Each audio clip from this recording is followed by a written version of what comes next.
Build the system. See your future grow effortlessly. We live in a time where the world worships sparks. That sudden jolt of motivation after watching a video at 2 a.m. That random burst of energy that makes you clean your room, write your goals, and swear that this time everything will be different. But the truth is, bursts don't build empires. Sparks are seductive, yes, but they are fleeting. They burn hot, then vanish into smoke. And yet, too many people rely on these emotional highs to change their lives. They confuse motion for progress, passion for a plan. They leap wildly toward results without ever laying down the map that leads to them. But what happens when that spark dies? What happens when the feeling fades? That's where most people stop. They think they failed. But in reality, they never built anything solid in the first place. The people who win, really win, understand something different. They understand the power of a blueprint, a method, a process, a structure that doesn't rely on how you feel today. It doesn't ask if you're tired or inspired. It just runs like clockwork. A blueprint is the invisible design that turns chaos into clarity, emotion into action. And once it's laid out, you no longer need to wake up and wonder what to do. You just follow the steps, one after another. No drama, no debate. It becomes predictable, and that predictability becomes your power. While others burn out from chasing highs, you're building a rhythm that outlasts every storm. You see, in the beginning, building a system feels boring. It's not flashy. There's no viral moment, no applause, just repetition, quiet wins, invisible progress. But this is where the magic is. Because a system doesn't care about talent. It doesn't care if you were born with it. It rewards those who show up day after day, minute after minute. While others crumble under the weight of inconsistency, you begin to compound. Not in motivation, but in movement. Real growth doesn't come from feeling good. It comes from doing what needs to be done long after the feeling is gone. That's what a blueprint gives you. A bridge between the life you dream of and the life you live, one that won't collapse when life gets hard. So burn the idea that you need to be inspired every day. Forget the myth that success is about hype, about motivation, about temporary obsession. Build something better.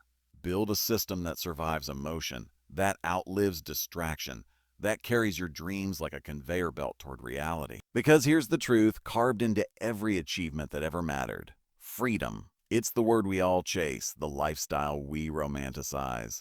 To wake when you want, to move how you want, to earn, to create, to live without asking for permission. But what most people don't realize is that freedom isn't something you stumble into. It's something you design piece by piece with the brick and mortar of discipline. People want the results of the free life, but not the repetition that builds it. They think freedom is the ability to choose anything at any time. But that version of freedom is a trap. It leads to chaos, to fatigue, to regret, because without structure, choice becomes a burden. It weighs you down. You become a prisoner to your mood, your distractions, your impulses. True freedom, the kind that lasts, is built like a cathedral, carefully, intentionally, with discipline as its foundation. Discipline is not a cage, it's a compass. It's what turns ambition into alignment. It says, here is what matters, and here is when, and here is when, and here is how. It gives your life rhythm, not restriction. When you set your alarm early, you are not punishing yourself. You are reclaiming your time. When you say no to temporary pleasure, you're saying yes to long-term peace. It's in the structure that you actually find space. It's in the repetition that you discover mastery. While the undisciplined are constantly overwhelmed, constantly reacting, constantly chasing a calm they can never catch, the disciplined build their calm through control. They wake up with direction. They work with purpose. And when it's time to rest, they do so without guilt because they've earned it. That's real power. That's freedom. But let's not pretend it's easy. Discipline doesn't always feel good. In fact, it often feels like the opposite of what you want in the moment. It requires sacrifice. It demands consistency on days when you want nothing more than to quit. It means turning down comfort when your whole body is begging for ease. But what happens on the other side? Confidence, clarity, control. Your system becomes smoother, your decisions become faster, and your life begins to align. You stop making promises to yourself that you never keep. You become reliable. Not just to others, but to yourself. And the world begins to open, not because luck found you, but because you finally became someone who could carry that kind of life. So when you feel tired of the grind, when you question whether it's worth it, remember this: the path of discipline is the path of design. You are not being confined, you are being constructed. You are becoming someone who doesn't just dream of freedom, but lives it by design. Because the real truth is this: pain. Just the word alone makes people flinch. It's something we've been taught to avoid from the earliest moments of our lives. We numb it, deny it, run from it, bury it under distraction. And yet, pain is not the villain we think it is. Pain is the engineer, the silent architect, the force behind the very things we claim to want: growth, strength, resilience, evolution. Every breakthrough you've ever had was forged in the fire of discomfort. Every version of yourself that you're proud of came after you endured something hard, something ugly, something that nearly broke you. That wasn't coincidence. That was construction. That was life stretching you, shaping you, sanding down the parts of you that were fragile so you could become unshakable.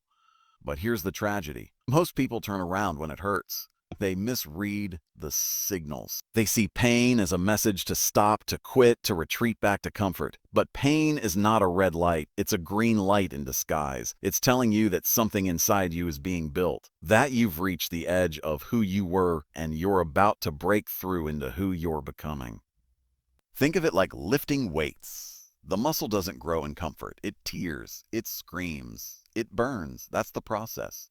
Progress doesn't happen until resistance shows up, and life works the same way. Pain isn't there to destroy you, it's there to reveal you, to unlock a level of you that was buried beneath fear, excuses, and doubt. We often ask for growth, for purpose, for power, but we forget that the price of those things is almost always pain. Not pointless suffering, but purposeful pressure. The kind that humbles you and refines you at the same time.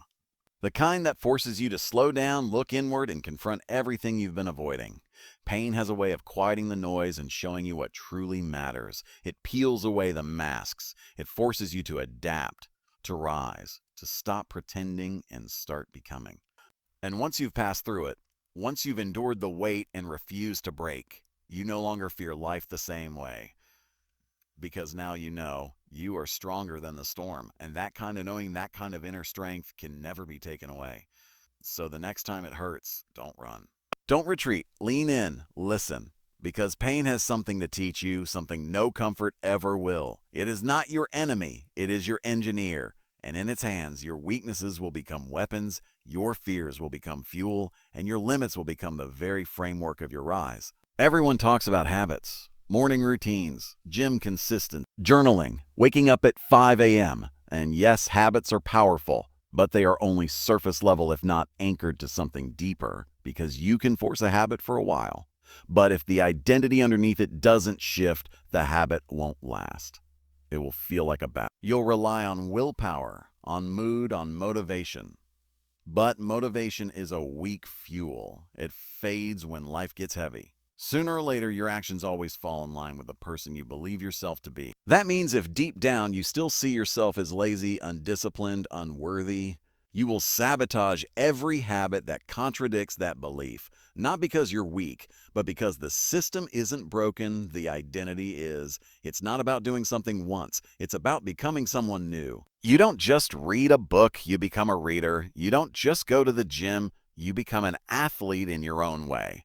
You don't just write in your journal, you become someone who reflects, who grows, who faces their inner world. You hardwire the behavior by first hardwiring the belief. This is where real transformation begins, because once your identity aligns with your actions, everything becomes easier. The behavior no longer feels like a struggle. It feels natural. It feels inevitable. And that's the goal, not to force yourself endlessly, but to evolve yourself permanently. Habits without identity are fragile, but identity-based systems, they are unshakable. So how do you do it? You start small, but you start with intention. Every time you take an action, you reinforce a belief. And that belief builds your identity. When you show up, even when it's hard, you're not just ticking off a task. You're proving something to yourself. You're saying, this is who I am now, not who I was. Not who others said I was, but who I choose to be today, right now in this moment. You rewrite the code. You don't ask yourself, what do I want to do today? Ask, who do I want to be? And then you act like it. over and over until it's not a performance. It's not a goal. It's not a motivational buzz. It's just who you are. Because the truth is, the most powerful systems are not the ones that manage your time. They're the ones that manage your identity. When you become the kind of person who eats well, works hard, leads with courage, creates with discipline, you no longer have to convince yourself to do it. You just do.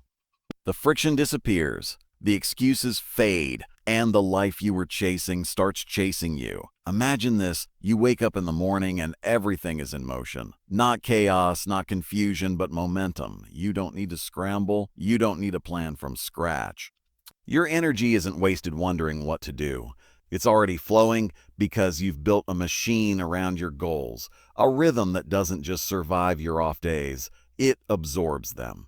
You are no longer reacting to life, you are leading it. While the rest of the world scrambles for motivation, you've automated it. Not through force, not through guilt, but through intelligent design.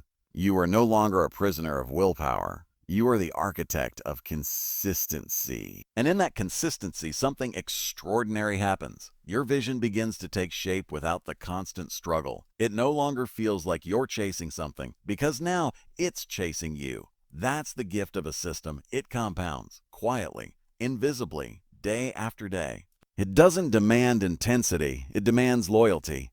And when you stay loyal to the process, you begin to earn results that look effortless to the outside world. People will wonder how you do it, how you stay so disciplined, so aligned, so calm in a world built on chaos.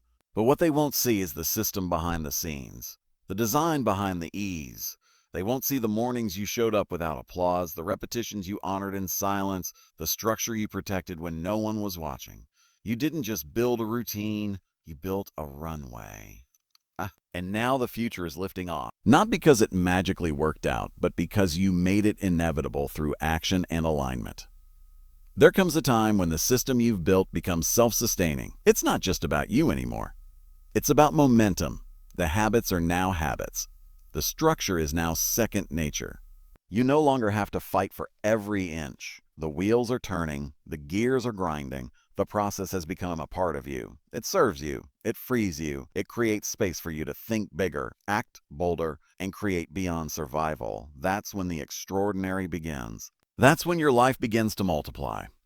Because now, the energy you used to spend starting over every week can finally be invested in rising higher, in building deeper, in helping others. That's when legacy begins, not from effort alone, but from the power of a system that keeps giving. So stop waiting for the perfect moment to start. Stop thinking you need to feel ready every single day. Instead, build the machine that moves forward no matter what. Build the system so precise, so real, that even your bad days push you ahead. Let it carry you through your doubts. Let it protect your progress. Let it run. And as it runs, you will rise. You will rise into the person you always dreamed of being, not by chance, but by choice made visible.